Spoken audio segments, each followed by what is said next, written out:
I've got the question list here. First things first, if you could briefly introduce yourself. Okay, so my name is Len Brenner. I was born in South Africa many, many years ago. When I was in South Africa, I started my life as did a Bachelor of Commerce degree or a BCom or a commercial degree with a major in law. And then I decided that I didn't want to pursue that career anymore. So I decided I wanted to become a motor mechanic. So then I became a motor mechanic, and from that I opened up a little parts store, and then I opened a tire shop. Then I opened an emergency parts store working 7 days and 7 nights a week. And then eventually I opened a Toyota dealership, which was very difficult. So I had to mortgage my house, mortgage everything I owned to do it. And then from Toyota, I opened up a Renault dealership and a BMW motorbike dealership. And then about 1988, we had 2 young children, and I didn't want them to grow up during apartheid, which was a despicable abuse of people. And my wife and I decided to leave South Africa and move to England. And I moved to England and got a job before I moved, actually, as the European managing director or head of a company called Hubigon, which is an international fine fragrance company and making lotions and distributing them throughout the world. And I was responsible for England, Europe, the Middle East, and Far East. And then after about 5 years doing that, I decided to open up my own company called Brenner, which I'm still doing. And that's the background. Okay. So, when you started getting into motorworks and opening your own dealerships, I assume that was you working for yourself, correct? Sure. As Sure. opposed All to... my life, I've worked for myself except the 5 years at Hubigon. So what made you decide to work for yourself as opposed to taking a more traditional career working underneath someone else? I think that when you work for yourself, you're faced with far more challenges, and you need to work harder, and you need to pursue your life harder. You need to have a plan. You need to start sorting your life out and getting a vision of where you want to be in the future. And when you work for a company or a firm or boss, sometimes you take the lazy way out and you just do what you have to do. And that's not always the right thing to do, especially when you're a motivated person. Having to follow and listen to stupid people along the way is not the easiest thing to do. Yeah, I can imagine. So throughout your business ventures, how did you approach building and managing teams or employees? Well, the most important thing is finding employees, teams of people who are competent in their jobs. Managing them is relatively easy. It's finding the right people for the right job. And unfortunately, when you start up, one tends to get involved with people who aren't necessarily the right people or correctly motivated people, and they don't have a vision or they don't share your vision or your dream. And then the most important thing is to get rid of them quickly. The quicker you get rid of people like that, the better. Because when you hang around with people that are bad influences to you, they're also bad influences to your company and bad influences to their business. As you progressed and as your businesses grew and changed, did your leadership style also change? Not really. I've always believed in having a leadership style of participating in doing everything that I expect my people to do. So if I expect you to do something, I need to make sure that I know and have done what you're going to do, so that I know whether you're going to do the job properly or that you're going to do it well. And within reason, I try to always foresee what they're going to do. I read up, I research on that particular issue, and I make sure that I'm also competent and aware of what I want. And that way, I don't demand too much for them. I don't expect too much from them, and I reward them with respect because they respect me for knowledge and I respect them for doing their job. That makes sense, and that when you have a respectful and productive relationship, your employees are certainly also more motivated to do well for your company. I agree. Um, you pretty much answered my next question. Moving forward, how do you balance the delegation of tasks versus maintaining your own personal style and impression on the business? When you have a team of people that you built around you, they normally tend to follow what you want to do in terms of your business style or the way you do business. You know, they need to have certain attributes like commitment, good attitude, build up relationships. They need to be enthusiastic. They need to be people that you would like to have as your friends and your family and part of your staff. Once you have those kind of people, they will automatically join in and do whatever it is. But if you have people who are incompetent and you reward incompetency, they will always fail and they'll bring you down with them. So my attitude is to always reward people, respect people, and as I say again, treat them with dignity, and you won't have a problem. So you find like-minded and motivated people, and you give them the opportunity to sort of add their own personal touch as long as it's in line with the company's vision. Sure. I have a buzzword for that, and it's all my people in my team need to care about their job. And when I say care about their job, it's CARE. C stands for commitment, A stands for attitude, R stands for relationship, and E stands for enthusiasm. If they want to work for me, or they want to work with me, I should say, they need to have commitment, they have to have a good attitude, they need to have relationship or be able to extend relationship, and they need to be enthusiastic about what they do every day and each day. Makes perfect sense. Moving on to more about you. Were there any particular daily habits or routines that contributed to your success as a business owner? I think one of the things about owning a business is working according to a plan. It's like building a house. If you build a house and you don't have a foundation, or you don't have the plans, and you don't have a vision of what you want to achieve, the house is going to fall down, it's going to be a failure, and it's going to be a mess. If you're building a business, the same exists. You need to have a plan, you need to have a vision of where they want, and you need to have a team of people that are going to help you achieve that vision. And if you don't, they will fail. A lot to me is, people say, oh, that guy, he made a fortune, he's such a lucky guy. I don't believe in. There's a famous golfer, and forgive me, but his name was Gary Player. He's one of the oldest and best golfers around, and he played golf one day and he hit a hole in one. Yeah. And somebody told him, he said, Mr. Player, that was a lucky shot. He said, in life, the harder you practice, the luckier you become. Yeah. And I think that's really true about life. You've got to work hard, practice hard, and succeed. If you don't do all of that, you'll fail. And naturally, good things will come from that. Exactly. It's a very particular question, but could you narrow it down to, or could you give me an example of a single influential decision that made a big difference in your career? Yes, I can actually. I was driving to work one day when I was a very, very young guy, probably about 25, had a terrible hangover from partying the night before, which is something I shouldn't be telling you. And driving to work, it was 6 o'clock in the morning. I had to open the garage, the pumps, and do everything that needed to be done. And there was a talk show on the radio. And during this talk show, the subject matter for the talk show was a phone-in talk show. And the subject matter was the difference between a rut and a grave is the depth.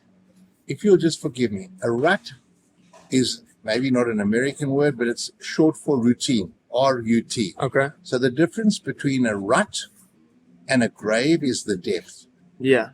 And I don't know why, but that just hit me in the head like you can't believe. I started thinking about it all day, and I started realizing that I was in a rut. I used to wake up every morning, get dressed at the same time, get in my car, drive to work at the same time, get to work, do the same thing every day, come home, go out, party some more, get to bed, wake up the next morning, and every day was the same routine, day after day after day.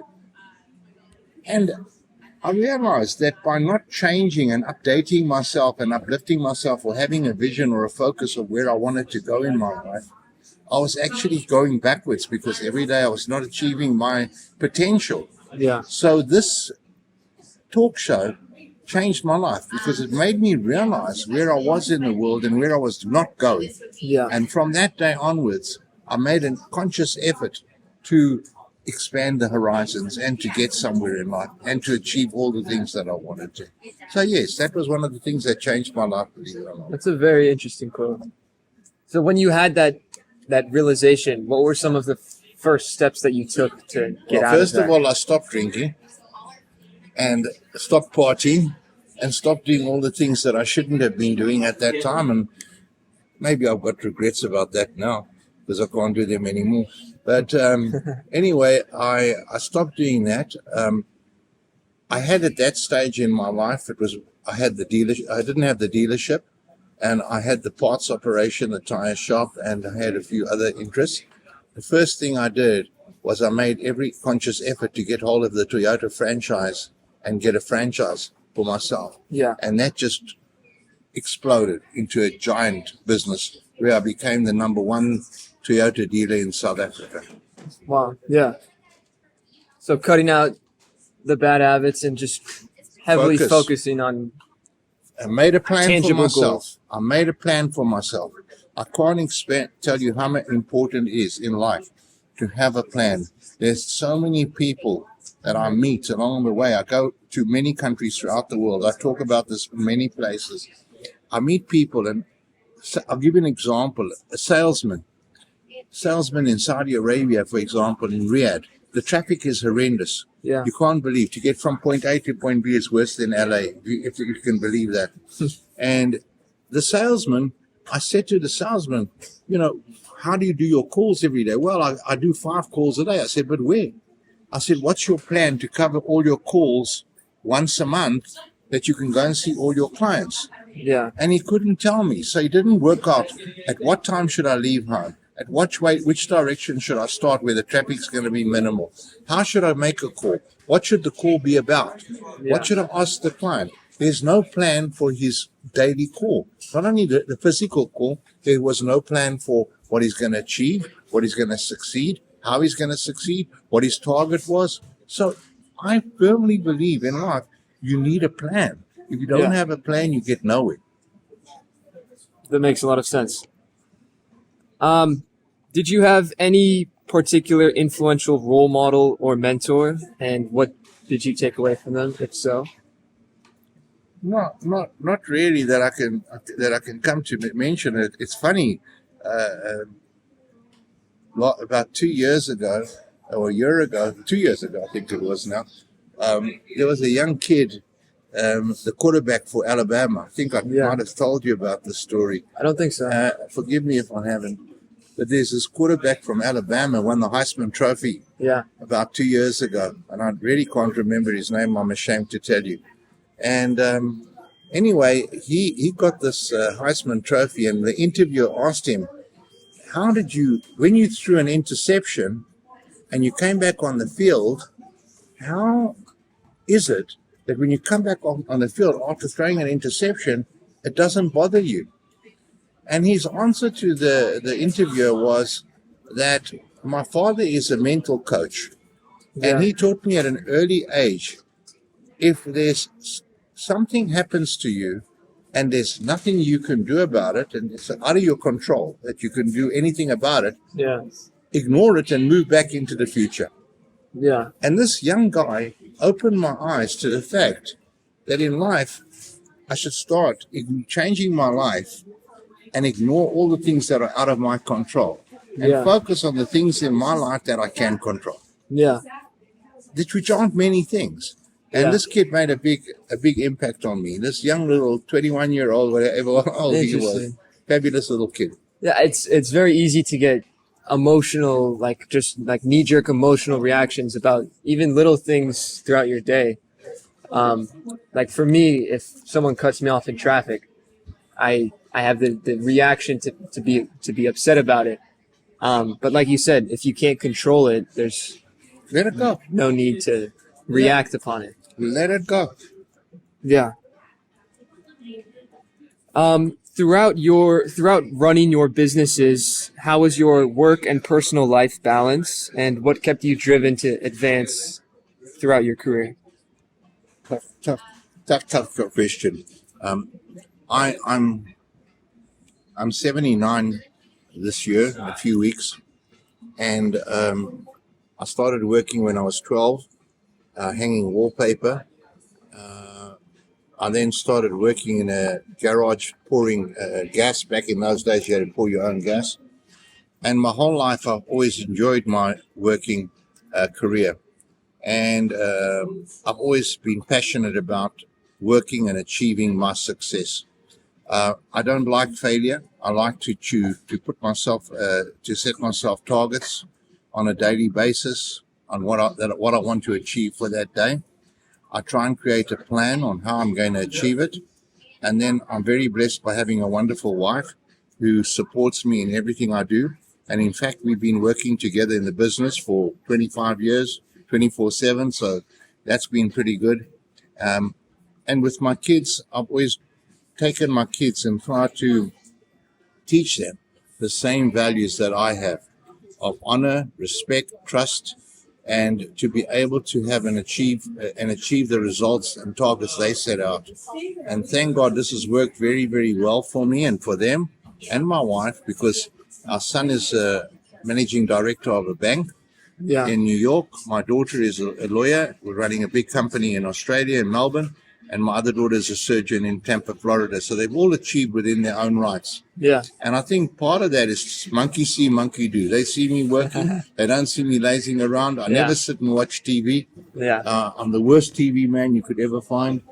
I'm always busy doing something, and I keep motivated. And I think that's also kept me young, because I'm 79. I should have retired some nearly 60, at 60 or 65. I can afford to retire if I want to. But I don't, because I love the challenge. I love going out there. I love talking to people. I love enjoying my life. Yeah. So I think you got to be in life, to summarize, you got to be passionate about what you do in life, whatever that is, and do what you're passionate about. Yeah. And if you follow that rule, you'll be happy and you'll succeed. That makes sense. That's a great way to put it. What qualities or aspects of yourself do you believe were most instrumental to your success as an entrepreneur? And do you think leadership or entrepreneurship tendencies are something that someone is born with, or it's something that you can learn along the way?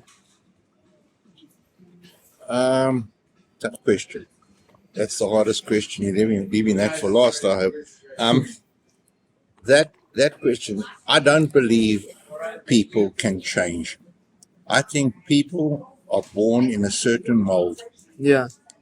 and they have certain positives and negatives, and those positives and negatives are suited in certain directions. For example, you'll find people are all good. Yeah. Everybody's good, and everybody's a good person. It's the influences that surround them that make them better or worse.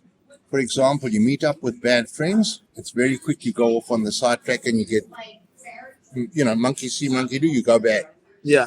But when you have a person who hasn't got a forceful personality or can't communicate, don't put him in the wrong job. Don't put him in charge of sales, because he's never going to get there. Yeah. You need to let that guy work hard somewhere, maybe running the warehouse, where he doesn't have to communicate. So people all have been blessed with certain skills. Yeah. Take those skills and allocate them in the direction of where they're meant. In other words, give the job to suit the person and not the person to suit the job. If your person has got there's a thing about it called the Peter Principle, which says never promote a person out of their depth in life. everybody has certain attributes that you've got to take and use to the fullest in order to let them grow and for you to grow with them. So Interesting. that's, So people are built for specific types of roles. sure. I think you can adjust a person maybe 10% one way and 10% the other, Yeah. slightly. Yeah. But you can't take a person like my wife. My wife really doesn't. She's smart academically. She's the soul and the brains behind the company. She watches everything. But if you put her in front of people to train them, she'd rather shoot herself than have Yeah. to do that. So there's different strokes for different oaks. Everybody is got a different ability. What the success of life is to be able to read what that ability is and then put that person into the right job. And if that person is no good, get rid of them and let them go and do whatever's going to make them happy. But always along the line, you've got to respect people and people must respect you. If they don't respect you and you don't respect them, forget about it. You're going to lose one way or another. And you've got to be able to, to trust. Trust, respect is so important with people. Yeah. If you didn't trust me or I don't trust you, where do we go from here? Mm-hmm. That's the point. And I find in life, and maybe I'm an exception to the rule in this day and age, is be honest. Yeah. I always say, you can lie to anybody. I can sit here and I can lie to you. Mm-hmm. I can lie to your mother. I can lie to your father. I can lie to your aunt, your granny, whoever you want. Bring them here. I'll convince them. I'll lie to them. Yeah. But the one person I can never lie to is myself. Yeah. That's the thing. So try and find different, like the guy from Amazon, when he started Amazon, he found the best people for the best job. And look what happened to him. Yeah. I like how you said it's important to be able to see that in people. And it's obviously also very important to be able to figure that out about yourself. And it's not always so easy, but once you can find out exactly what you're good at, you can put your talents best to work and mix your talents and your passions and hopefully create something extraordinary. There's another thing that is also important is to listen to people. Don't always think you know it all in life, because you don't. Yeah. There's nobody on this planet who knows everything about everything. If you need advice, go and ask for it. People will give it to you with pleasure for free. Most of them, unless they're lawyers. Go and get the advice you need from good friends and family and people who you can trust. Because sometimes in life you go down a wrong path, and it costs money to go down a wrong path. It costs money. But more importantly, it costs time. Yeah. Money you can make. You can lose it and you can make it again. Yeah. But time, you can never get time again. No matter what you do, it's gone. Yeah. Once you've got lost it today, you sit here talking nonsense to me or to somebody else, or you hang around with the wrong crowd of people, or you employ the wrong people, or you go in the wrong direction. It's time. It's gone. Yeah. And once it's gone, it's gone. It's finished. You're getting closer to the Almighty. That's it. Mm-hmm. Yeah. Our last question. If you could go back to the beginning and do it all over again, would you do anything differently? Yes, I certainly would. And my last answer is part of that. I would never in my life, waste my time with rubbish people again. Yeah. Or doing rubbish projects or projects that I weren't committed to. I would never do that again. I can't begin to tell you how much time I've wasted in my life with people that I should never have spent the time with. Never given them the time of day. And you know it. You know it in your heart. When you're wasting your time with people, you know it straight away. And if I had my life again, I would make sure that I used every moment constructively wherever possible. Yeah. That makes me think, because sometimes you get lost. I don't want to say being lazy, but just for me throughout my day, there's distractions. I'm not always focusing on doing something productive. But if I can keep that in the back of my head, like you said, you're never going to get back the time that you lose doing stupid things. That in and of itself is extremely motivating. I do believe that you need to relax and you need to have quality of life. Yeah. I mean, life is not all about working and making money and being greedy and satisfying one's needs and desires. Life is about enjoying the life that you have. Yeah. But I'm talking about, more importantly, is don't waste your time with people who aren't going to be helping you to push yourself forward. And forward is not necessarily making money. It's forward making yourself morally, socially, and ethically forward, and also Yeah. to achieving your objectives. But it's not about not having a time to party. You know, one of the things that always gets me going with people is when I speak to friends and family and I say, "Oh my God, you know, I was going to phone you, but I Yeah. just haven't had the time." And I say, "Shut up. Please shut up." And they say, "Why?" I said, "Time in life is something you make. You Yeah. never have. Yeah. If you want to make time for something, I assure you, you will make the time. It's not that you have it, but you'll make it because it's important to you. And, Yeah. and the fact that you're telling me I never had to, I was busy and I couldn't call you, is showing you that I'm not important to you. Yeah. And that's an insult to me. Yeah. Sorry for that. Yeah. No, I agree with that. Okay.